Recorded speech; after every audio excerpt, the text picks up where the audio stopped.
কি শুধু আমার গোলামি করার জন্য? কার গোলামি করার জন্য? আল্লাহ রাব্বুল আলামিনের গোলামি করার জন্য আল্লাহ আমাদেরকে সৃষ্টি করেছেন। আল্লাহ রাব্বুল আলামিন বলে, ওয়া আম্মা বিনিআমাতি রাব্বিকা ফাহাদ্দিস, বান্দা তুমি আমার নিয়ামতের বর্ণনা করো। আমি আল্লাহ তোমাকে কত নিয়ামত দান করেছি, তুমি আমার নিয়ামতের বর্ণনা দান করো। আল্লাহ রাব্বুল আলামিন আর আয়াতে বলেন, ফাবিআইয়ি আলাই রাব্বিকুমা তুকাযযিবান। আল্লাহ রাব্বুল আলামিন বলে, বান্দা তুমি আমার কোন নিয়ামতকে অস্বীকার করবা? তুমি আমার কোন নিয়ামতকে অস্বীকার করবা? আমি আল্লাহ তোমাকে এত পরিমাণে নিয়ামত দান করেছি, তুমি আমার নিয়ামত অস্বীকার করার কোনো সুযোগ নাই। সকাল থেকে সন্ধ্যা পর্যন্ত কত গুনাহ করি, কত নাফরমানি করি।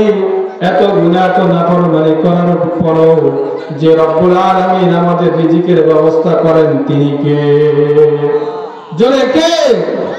আল্লাহ রাব্বুল আলামিন বলেন, ইন্নাল্লাযীনা ক্বালু রাব্বুনাল্লাহু সুম্মা ইসতাকামু তাতানাজ্জালু আলাইহিমুল মালাইকাতু আল্লা তাখাফু ওয়া লা তাহজানু ওয়া আবশিরু বিল জান্নাহ وَأَبْشِرُوا بِالْجَنَّةِ الَّتِي كُنتُمْ تُوعَدُونَ إِنَّ الَّذِينَ قَالُوا رَبُّنَا اللَّهُ আমাদের রব কে? আল্লাহ রাব্বুল আলামিন বলেন, যে বান্দা আমি আল্লাহকে রব বলে স্বীকার করবে, ইন্নাল্লাযীনা ক্বালু রাব্বুনা আল্লাহ, আল্লাহ যে আমাদের রব, এই কথাটা যে স্বীকার করবে, সুম্মাস্তাকামু তাতানাজ্জালু আলাইহিমুল মালাইকা, সুম্মাস্তাকামু এই কথার উপর অবিচল অটল থাকবে, তাতানাজ্জালু আলাইহিমুল মালাইকাতু আল্লা তাখাফু ওয়া লা তাহজানু ওয়া আবশিরু বিল জান্নাহ ওয়া আবশিরু বিল জান্নাতিল্লাতী কুনতুম তুআদুন। আমি আল্লাহর কাছ থেকে তার জন্য ফেরেশতা নাযিল করি, আর এই ফেরেশতা বান্দার জন্য দোয়া করে। আল্লাহ রাব্বুল আলামিন আকাশ থেকে ফেরেশতা পাঠায়, ফেরেশতা বান্দাকে দোয়া করে, আল্লাহ তাখাফু ওয়া লা তাহজানু, বান্দা তোমার কোনো ভয় নাই, কোনো চিন্তা নাই, কোনো পেরেশানি নাই, ওয়া আবশিরু বিল জান্নাতিল্লাতী কুনতুম তুআদুন, আমি আল্লাহ অবশ্যই তোমাকে জান্নাত দিয়ে দিব। কিন্তু আল্লাহ রাব্বুল আলামিন বলেছেন যে আমাকে রব বলে স্বীকার করতে হবে। কি বলে? আমি আল্লাহকে তুমি রব বলে স্বীকার করতে হবে। তুমি শুধু রব বলে মুখে স্বীকার করলে হবে না। রবের যে হুকুমগুলো রয়েছে, যে আহকামগুলো রয়েছে, এই আহকামগুলো তুমি মানতে হবে। তুমি এই আহকামগুলো তোমার পারিবারিক জীবনে, সমাজ জীবনে, রাষ্ট্রীয় জীবনে তুমি যখন পরিচালনা করতে পারবা, আল্লাহ রাব্বুল আলামিন অবশ্যই তোমাকে জান্নাত দান করে দিবে। আল্লাহ রাব্বুল আলামিন আমাদেরকে সৃষ্টি করার উদ্দেশ্য হলো তার গোলামি করা। তার কি করা? গোলামি করা। আল্লাহ রাব্বুল আলামিন যখন আমাদেরকে সৃষ্টি করবেন, তখন ফেরেশতাদেরকে বলছিল, হে ফেরেশতারা, আমি আল্লাহ দুনিয়ার জমিনে বনি আদম বানাতে চাই। ওয়া ইয ক্বালা রাব্বুকা লিল মালাইকাতি ইন্নী জাঈলুন ফিল আরদি খলিফা ক্বালু আতাজআলু ফীহা মান ইফসিদু ফীহা ওয়া ইয়াসফিকু ad-দিমা ওয়া নাহনু নুসাব্বিহু বিহামদিকা ওয়া নুqaddisu লাক ক্বালা ইন্নী আ'লামু মা লা তা'লামুন। আল্লাহ রাব্বুল আলামিন বলেন, হে ফেরেশতারা, আমি আল্লাহ দুনিয়ার জমিনে বনি আদম বানাতে চাই, বনি আদম সৃষ্টি করতে চাই। তখন ফেরেশতারা বলল, হে আল্লাহ, আপনি যে দুনিয়ার জমিনে বনি আদম বানাবেন, বনি আদম সৃষ্টি করবেন, তারা দুনিয়ার জমিনে গিয়ে ফাসাদ সৃষ্টি করবে, মারামারি করবে, ঝগড়া করবে। ওয়ানাহনু নুসাব্বিহু বিহামদিকা ওয়া নুqaddisu লাক, আপনার গোলামি করার জন্য আমরা ফেরেশতারাই যথেষ্ট। আল্লাহ রাব্বুল আলামিন বলেন, ক্বালা ইন্নী আ'লামু মা লা তা'লামুন। হে ফেরেশতারা শুনে রাখো, আমি আল্লাহ যা জানি তোমরা তা জানো না। এই ফেরেশতারা দুনিয়া দম বানানোর জন্য আল্লাহকে নিষেধ করেছিল, তারপরও আল্লাহ এই দুনিয়ার জমিনে মানুষ সৃষ্টি করেছে। মানুষ যখন দ্বীনি কাজ করে, দ্বীনি কোনো মজলিসে বসে, দ্বীনি কোনো আলোচনা শুনে, তখন আল্লাহ রাব্বুল আলামিন বলে, হে ফেরেশতারা তাকায়া দেখো, ওই পেশকার হাট বাজারের পাশে মাদ্রাসার ময়দানে আমার একদল গোলামেরা কোরআনের কথা শুনতেছে, কোরআনের অমীয় বাণী শুনতেছে। তোমরা তো একদিন বলেছিলে দুনিয়ার জমিনে মানুষ সৃষ্টি করার দরকার নাই। আজকে তোমরা তাকায় দেখো, ওই যে মাঠের ভিতরে মানুষগুলো বসে বসে কোরআনের কথা শুনতেছে। আল্লাহ রাব্বুল আলামিন আমাদেরকে তার গোলামি করার জন্য সৃষ্টি করেছেন। আমরা যদি গোলামি করতে পারি তাহলে আমরা কবরের জগতে জান্নাত পেয়ে যাব। আর যদি আল্লাহর গোলামি আমরা না করতে পারি তাহলে কবরের জগতে আমাদের জন্য ভয়ঙ্কর শাস্তির ব্যবস্থা রয়েছে। কি রয়েছে? শাস্তির ব্যবস্থা রয়েছে। আমরা দুনিয়ার জমিনে একদিন ছিলাম, এখন আছি, আবার থাকবো না, কিন্তু কবরের জগতে আমরা আফসোস করব। কবরের জগতে একদম লোক আফসোস করবে, ইয়াকুলু ইয়া লাইতানি কদ্দামতু লিহায়াতি। সেদিন কবরের জগতে আফসোস করে বলবে, ইয়া আল্লাহ, তুমি আরেকবার আমাকে সুযোগ করে দাও, আমি দুনিয়ার জমিনে চলে গিয়ে আরো ভালো করে নেক আমল করে আসবো। দুনিয়ার জমিনে আরেকবার যাওয়ার সুযোগ করে দাও, 5 ওয়াক্ত নামাজ পড়বো, কোনো গুনার কাজ করবো না। আল্লাহ রাব্বুল আলামিন ডেকে বলবে, না না না না, তোমাকে সুযোগ একবারে দেওয়া হয়েছে, আমাকে আর সুযোগ দেওয়া হবে না। তুমি দুনিয়ার জমিনে কি করেছো, তুমি আজ এই জিনিসের হিসাবগুলো আমাকে দিয়ে দাও। সেদিন আফসোস করতে থাকবে, ওই আফসোস কোনো কাজে আসবে না। ওই আফসোস থেকে বাঁচতে যদি হয় তাহলে আল্লাহর গোলামি করতে হবে। কার গোলামি করতে হবে? আল্লাহর গোলামি করতে হবে। আল্লাহ রাব্বুল আলামিন বলেন, সেদিন আরেকজন ব্যক্তি আফসোস করবে, লামাত্তাখিয ফুলানান খলিলা। সেদিন কিয়ামতের ময়দানে চিৎকার দিয়ে বলতে থাকবে, অমুককে যদি আমি বন্ধু না বানাতাম, অমুককে যদি আমি বন্ধু না বানাতাম। ফুলান মানে হলো অমুক, আর খলিলা মানে হলো বন্ধু। আল্লাহ রাব্বুল আলামিন ডেকে বলে, সেদিন একজন লোক আফসোস করে বলবে, লামাত্তাখিয ফুলানান খলিলা। আমি যদি অমুককে বন্ধু না বানাতাম, অমুকের সাথে যদি আমি না চলতাম। অমুক কোন ব্যক্তি? আল্লাহ রাব্বুল আলামিন আরেকটা বলেন, লাকাদ আযাল্লানি আনিয যিকরি বা'দা ইয জাআনি ওয়া ক্বালা আশ-শাইতানু লিল ইনসানি খাযুলা। সেদিন আফসোস করে বলবেন, লাকাদ আযাল্লানি আনিয যিকরি বা'দা ইয জাআনি। আমি কেন অমুককে বন্ধু বানালাম, অমুকের সাথে আমি কেন চললাম? আর যদি আমি অমুকের সাথে না চলতাম তাহলে আজকে আমার এই অবস্থা হতো না, এই করুণ অবস্থা আমার হতো না। অমুককে বন্ধু তুমি আজকে এমন বন্ধু বানাচ্ছো, যে বন্ধু তোমাকে জুয়ার আড্ডায় ডাকে, তুমি এমন বন্ধু বানিয়েছো যে বন্ধু তোমাকে খারাপের দিকে ডাকে। ওরকম বন্ধু তুমি বানাও না। যদি ওরকম বন্ধু বান্দা তুমি বানাও তাহলে আল্লাহ রাব্বুল আলামিন যে বলেন, লাকাদ আযাল্লানি আনিয যিকরি বা'দা ইয জাআনি ওয়া ক্বালা আশ-শাইতানু লিল ইনসানি খাযুলা। ওই দিন দেখে বলে, হায় আফসোস, হায় আফসোস, কি করলাম, কি করলাম, অমুককে কেন বন্ধু বানালাম। লাকাদ আযাল্লানি আনিয যিকরি বা'দা ইয জাআনি। কেবল আমি আল্লাহর দিকে অগ্রসর হয়েছি, আল্লাহর দিকে অগ্রসর হয়েছি, এই অবস্থা কেন অমুককে আমি বন্ধু বানালাম। আজকে অমুককে বন্ধু বানানোর কারণে আজকে আমি জাহান্নামে যেতে হবে।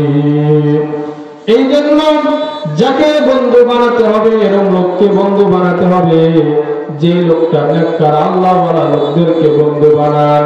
আল্লাহওয়ালা লোকদেরকে যখন বন্ধু বানাবেন ওই আল্লাহর লোকদের সোহবতে যখন আপনি চলবেন, ওই সোহবতের কারণে হয়তো আল্লাহ রাব্বুল আলামিন আপনাকেও কবুল করে নিবে।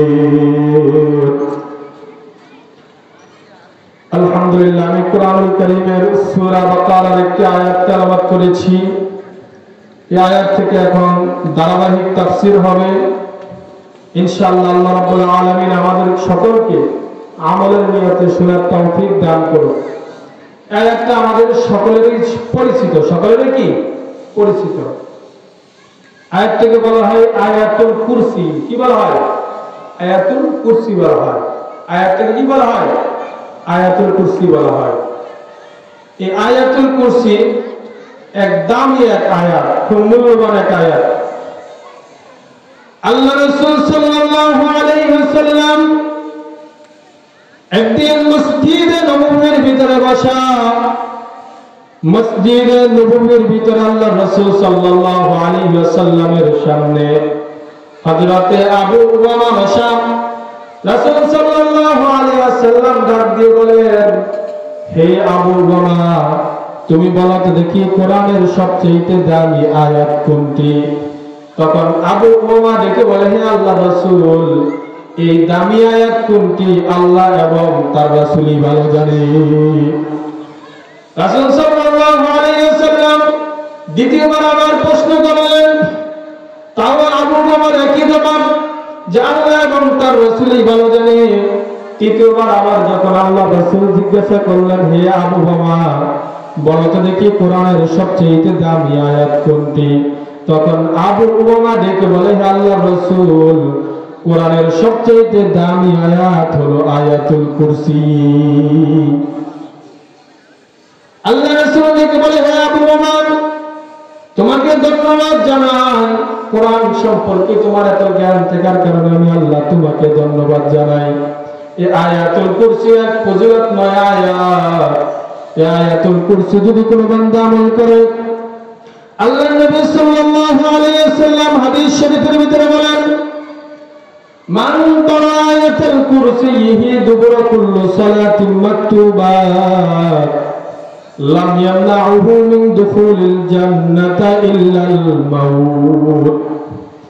আল্লাহর কোন বান্দা, আল্লাহর কোন বান্দা যদি 5 ওয়াক্ত নামাজের পরে এই আয়াতুল কুরসি নিয়মিত আমল করে, তাহলে ওই ব্যক্তি, ওই বান্দা বা ওই বান্দির জান্নাতে যাওয়ার জন্য শুধু মৃত্যুটা বাকি থাকে। জান্নাতে যাওয়ার জন্য শুধু কি বাকি থাকে? মৃত্যু বাকি থাকে। সে মৃত্যুবরণ করলে আল্লাহ তাকে জান্নাত দিয়ে দিবে। আমল হলো কি? 5 ওয়াক্ত নামাজের পরে আয়াতুল কুরসি পড়া। কি পড়া? আয়াতুল কুরসি। আয়াতুল কুরসি পড়া যাবে তো? আমরা সকলে আয়াতুল কুরসি মুখস্থ করে নিব। পারবো না সবাই? ইনশাআল্লাহ পারবো। আয়াতুল কুরসি এত দামি কেন? এই আয়াতুল কুরসি এত দামি কেন? আল্লাহ রাসূল সাল্লাল্লাহু আলাইহি ওয়াসাল্লাম বলেন, এই আয়াতুল কুরসি এত দামি হলো, এই আয়াতের মধ্যে ইসমে আজম রয়েছে। ইসমে আজম রয়েছে, ইসমে আজম রয়েছে, জন্য আয়াতুল কুরসি এত দাম। আল্লাহ রাসূলের প্রিয় সাহাবী হযরতে আবু উমামা রাদিয়াল্লাহু তাআলা আনহু বলেন, কোরআনুল কারীমের 3 জায়গায় ইসমে আজম রয়েছে। 1 নম্বর হলো এই আয়াতুল কুরসিতে ইসমে আজম রয়েছে। দ্বিতীয় নম্বর হলো সূরাতুল আলে ইমরানের প্রথম দিকে আল্লাহ রাব্বুল আলামিন বলেন, আল্লাহু লা ইলাহা ইল্লা হুয়াল হাইয়ুল কাইয়্যুম। 3 নম্বর হলো কোরআনুল কারীমের সূরাতুত তাহার 111 আয়াতে আল্লাহ রাব্বুল আলামিন বলেন, ওয়া আনাতিল বুজুহু লিল হাইয়ুল কাইয়্যুম। এই কোরআনের এই আয়াত দামি হওয়ার পিছনে এই আয়াতের মধ্যে ইসমে আজম রয়েছে। কি রয়েছে? ইসমে আজম রয়েছে। আল্লাহ রাব্বুল আলামিন এই আয়াতুল কুরসিকে এত ফজিলতময় করেছেন। আল্লাহর কোন বান্দা, আল্লাহর কোন বান্দি যদি 5 ওয়াক্ত নামাজের পরে এই আয়াতুল কুরসি আমল করে, বা এই কোন ঘরের ভিতরে যদি আয়াতুল কুরসি আমল করে, তাহলে ওই ঘরে কোনো দিন শয়তান মানুষ শয়তান ধোঁকা দিতে পারবে না। কথাটা কার? আল্লাহ রাব্বুল আলামিনের কথা। আল্লাহ রাব্বুল আলামিন পাঁচ ওয়াক্ত নামাজ পড়ার পরে আয়াতুল কুরসির আমল করতে হবে। শুধু আমল করলে হবে না, এই আয়াতুল কুরসির ভিতরে আল্লাহ রাব্বুল আলামিন যেই কথাগুলো বলেছেন এই কথাগুলো আমাদের অক্ষরে অক্ষরে পালন করতে হবে। যদি আমরা এই কথাগুলো অক্ষরে অক্ষরে পালন করতে পারি তাহলে আল্লাহ রাব্বুল আলামিন আমাদেরকে জান্নাত দিয়ে দিবে। চলুন আমরা এবার সরাসরি শুরু করি। সবাই আমার সাথে বলুন, আল্লাহু লা ইলাহা ইল্লা হুয়াল হাইয়ুল কাইয়্যুম। আল্লাহু লা ইলাহা ইল্লা হু, আল্লাহ হলেন তিনি যিনি ছাড়া কোনো ইলাহ নাই, যিনি ছাড়া কোনো মাবুদ নাই, কোনো বন্ধু নাই। আল্লাহ রাব্বুল আলামিনকে যদি আমরা বলি ইয়া রাজ্জাক তাহলে আল্লাহ রিজিক দ্বারা, আল্লাহ রিজিক দাতা। যদি আমরা বলি ইয়া গফফার আল্লাহ ক্ষমাশীল, যদি বলি ইয়া মুলক আল্লাহ ক্ষমতাশীল। এখন আল্লাহ রাব্বুল আলামিন বলেন আল্লাহু।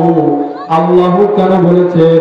যে আল্লাহ রিজিক দাতা, আল্লাহ ক্ষমতাবান, আল্লাহ সমস্ত কিছু এই আল্লাহর মধ্যে রয়েছে। শুধু আমরা যদি বলি যে ইয়া রাজ্জাক ইয়া মুলক, আল্লাহ কি পুরোপুরি হয় না। যখন বলি আল্লাহু তখন এটি আল্লাহ পুরোপুরি, আল্লাহর যত গুণবাচক নাম রয়েছে এই সমস্ত নাম আল্লাহর মধ্যে রয়েছে। আল্লাহু লা ইলাহা ইল্লা হু, আল্লাহ ছাড়া কোনো মাবুদ নাই, কোনো ইলাহ নাই। আমরা অনেক আমাদের ধর্ম ভাইরা আমরা তাদের খোদাকে বিভিন্ন ভাবে ডাকি গড। গডের কিন্তু বহু বচন হয়, গডের বহু বচন হয়। তারা যে ভাবে ডাকে সেভাবে কি বহু বচন হয়। কিন্তু আপনি তাকে দেখেন আল্লাহু আল্লাহু, আল্লাহুর কোনো বহু বচন নাই। আল্লাহর নামটা যদি আপনি অক্ষরে অক্ষরে যদি ভেঙে ফেলেন তারপরে আল্লাহর পরিচয় পাওয়া যাবে। কার পরিচয় পাওয়া যাবে? আল্লাহর পরিচয় পাওয়া যাবে। আল্লাহ শব্দ দিয়ে আল্লাহর পরিচয় কোরআনুল কারীমের মধ্যে 39 নং সূরা, কয় নং সূরা? 39 নং সূরা, সূরা জুমারের 62 নং আয়াতে আল্লাহ রাব্বুল আলামিন বলেন আল্লাহু খালিকু কুল্লি শাইইন ওয়া হুয়া আলা কুল্লি শাইইন ওয়াকিল। আল্লাহ হচ্ছেন তিনি যিনি সকল কিছু সৃষ্টি করেছেন আর সমস্ত কিছু তত্ত্বাবধান করছেন, দেখাশোনা করছেন। আল্লাহ রাব্বুল আলামিন বলেন আল্লাহ হলেন তিনি যিনি সকল কিছু সৃষ্টি করেছেন এবং যা কিছু রয়েছে সকল কিছু পরিচালনা করে। কি করেন? পরিচালনা করেন। এখন আসলে আমরা আল্লাহ এই শব্দটা আমরা একটু ভেঙে ভেঙে আমরা একটু দেখি কিছু করা যায় কিনা। আল্লাহ, এখানে আল্লাহ থেকে আমরা আলিফ বাদ দিলাম। কি বাদ দিলাম? আলিফ বাদ দিলাম। থাকে কি? লিল্লাহ। কি থাকে? লিল্লাহ। দেখি লিল্লাহ দিয়ে আল্লাহর পরিচয় পাওয়া যায় কিনা। আল্লাহ শব্দ থেকে আমরা আলিফকে কি দিলাম? বাদ দিলাম।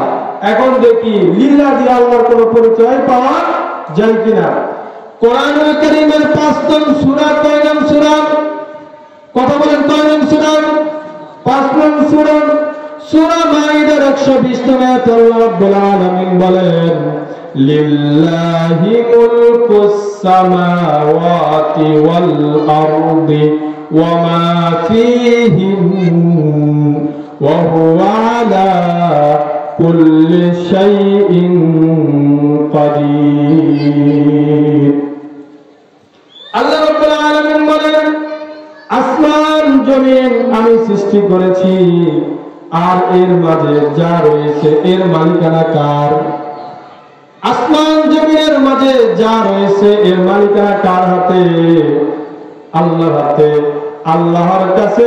তিনি হচ্ছেন সকল বিষয়ের চূড়ান্ত ক্ষমতাবান। সকল বিষয়ের চূড়ান্ত ক্ষমতাবান কে? আল্লাহ। আল্লাহ রাব্বুল আলামিন বলেন আসমান ও জমিন আর এর মাঝে যা কিছু আছে এর মালিকানা আমার হাতে, আর এই সমস্ত বিষয়ের চূড়ান্ত ক্ষমতাবান আল্লাহ। এখন আল্লাহ শব্দ থেকে আমরা আলিফ বাদ দিয়ে লিল্লাহ দিয়ে আল্লাহর পরিচয় পেয়েছি, পাইনি? লিল্লাহ শব্দ দ্বারা আমরা আল্লাহর পরিচয় পেয়েছি। এখন আমরা লিল্লাহ শব্দ থেকে আমরা একটা লাম বাদ দিব। কয়টা লাম? একটা লাম বাদ দিলে কি থাকে? লাহু। কি থাকে? লাহু। দেখি লাহু দ্বারা আল্লাহর পরিচয় পাওয়া যায় কিনা। কোরআনুল কারীমের 42 নং সূরা সূরা শুরা-এর 12 আয়াত আল্লাহ রাব্বুল আলামিন বলেন, লাহু মাকালিদুস সামাওয়াতি ওয়াল আরদ ইয়াবসুতুর রিজকা লিমান ইয়াশাউ ওয়া ইয়াকদির ইন্নাহু বিকুল্লি শাইইন আলীম। আল্লাহ রাব্বুল আলামিন বলেন, আসমান সমূহ ও পৃথিবীতে যা আছে তার চাবিকাঠি আমার হাতে। আসমানে এবং জমিনে যা রয়েছে তার চাবিকাঠি কার হাতে? আল্লাহ রাব্বুল আলামিন বলেন, বান্দা আসমানে এবং জমিনে যা রয়েছে এর চাবিকাঠি আমার হাতে। আমি যাকে ইচ্ছা রিজিক দান করি, আবার যাকে ইচ্ছা রিজিক সংকুচিত করি, সব সম্পর্কে আমি জানি। আল্লাহ রাব্বুল আলামিন বলেন, আকাশ ও জমিনের চাবিকাঠি আমার হাতে। আমি আল্লাহ যাকে ইচ্ছা রিজিক দান করি, আবার আমি আল্লাহ যাকে ইচ্ছা তার থেকে রিজিক ছিনিয়ে নিই। আর এই সমস্ত কিছু আমি আল্লাহ রাব্বুল আলামিন জানি। আল্লাহ শব্দকে আমরা ভেঙে ভেঙে আল্লাহর পরিচয় বের করতেছি। এখন আমরা লাহু দ্বারা আল্লাহর নাম আল্লাহর পরিচয় বের করেছি। এখন তাকে শুধু হা কি থাকে? হা থাকে। এখন হা দিয়ে আল্লাহর পরিচয় পাওয়া যায় কিনা? কোরআনুল কারীমের সকলেরই পরিচিত সূরা সূরা হাশরের শেষ দিনে আল্লাহ রাব্বুল আলামিন বলেন, হুয়াল্লাহুল্লাযী লা ইলাহা ইল্লাহু আলিমুল গায়বি ওয়াশ শাহাদাতি হুয়ার রাহমানুর রাহিম। হুয়াল্লাহুল্লাযী লা ইলাহা ইল্লাহু আল মালিকুল কুদ্দুসুস সালামুল মুমিনুল মুহাইমিনুল আজিজুল জব্বারুল মুতাকাব্বির সুবহানাল্লাহি আম্মা ইউশরিকুন। আল্লাহ রাব্বুল আলামিন আল্লাহ শব্দ দিয়ে আমরা প্রতিটা অক্ষর দিয়ে আমরা আল্লাহর পরিচয় বের করেছি। তোমরা যে মালিকের গোলামি করো, তোমরা দেখাও দেখি তোমার মালিকের শব্দটা এমন ভেঙ্গে ভেঙ্গে তার পরিচয় দিতে পারো কিনা। সম্ভব হবে? সম্ভব হবে না। আল্লাহ রাব্বুল আলামিন আল্লাহু লা ইলাহা ইল্লা হুয়াল হাইয়ুল কাইয়্যুম। আল্লাহ হচ্ছেন তিনি ছাড়া আর কোনো মাবুদ নাই, কোনো ইলাহ নাই। এখন আল্লাহর সাথে যদি অন্য কেউ ইলাহ থাকতো তাহলে কি অবস্থা হতো? আল্লাহ রাব্বুল আলামিন বলেন কোরআনুল কারীমের 21 নং সূরা সূরা আম্বিয়ার 22 নং আয়াতে আল্লাহ রাব্বুল আলামিন বলেন, লাউ কানা ফীহিমা আলিহাতুন ইল্লাল্লাহু লাফাসাদাতা ফাসুবহানাল্লাহি রাব্বিল আরশি আম্মা ইয়াসিফুন। আল্লাহ রাব্বুল আলামিন বলে, আমার সাথে যদি একাধিক ইলাহ থাকতো, আমার সাথে যদি একাধিক ইলাহ থাকতো তাহলে দুনিয়ার জমিনে বিশৃঙ্খলা সৃষ্টি হয়ে যেত, তাহলে পৃথিবীতে বিশৃঙ্খলা সৃষ্টি হয়ে যেত। আল্লাহ রাব্বুল আলামিন কত সুন্দর করে বলেন যে, বান্দা তোমরা অনেক ইলাহ বানাও, নিজে বানাই আবার এগুলাকে পানিতে চুবাও। তোমরা অনেক ইলাহকে বানাও, আমি ছাড়া যদি অন্য কেউ ইলাহ থাকতো তাহলে দুনিয়ার জমিনে ফাসাদ সৃষ্টি হয়ে যেত। কি সৃষ্টি হয়ে যেত? ফাসাদ সৃষ্টি হয়ে যেত। আল্লাহ যদি দুইজন থাকতো, তাহলে আকাশের আল্লাহ যদি বলতো যে আজকে আমি সূর্য দিব না, আজকে আমি সূর্য দিব না, তাহলে কি অবস্থা হতো? চিন্তা করো তো দেখি, তাহলে কি অবস্থা হতো? যে ধরেন আল্লাহ দুইজন, এখন দুজনের সাথে মিল নেই, এখন একজন রাগ করে বললো যে আজকে আমি সূর্য দিব না, আজকে আমি বৃষ্টি দিব না, দেখি তুমি কি করো। তখন দুনিয়াতে কি সৃষ্টি হয়ে যেত? ফাসাদ সৃষ্টি হয়ে যেত। আল্লাহ রাব্বুল আলামিন বলেন যে দুনিয়াতে যদি আমি ছাড়া অন্য কেউ রব থাকতো, তাহলে দুনিয়ার জন্য ফাসাদ সৃষ্টি হয়ে যেত। এই জন্য আল্লাহ কয়জন? আমাদের রবকে, আমাদের রবকে জোরে বলেন, রবকে জোরে ডাকতেন আল্লাহ। আল্লাহ আমাদের রব।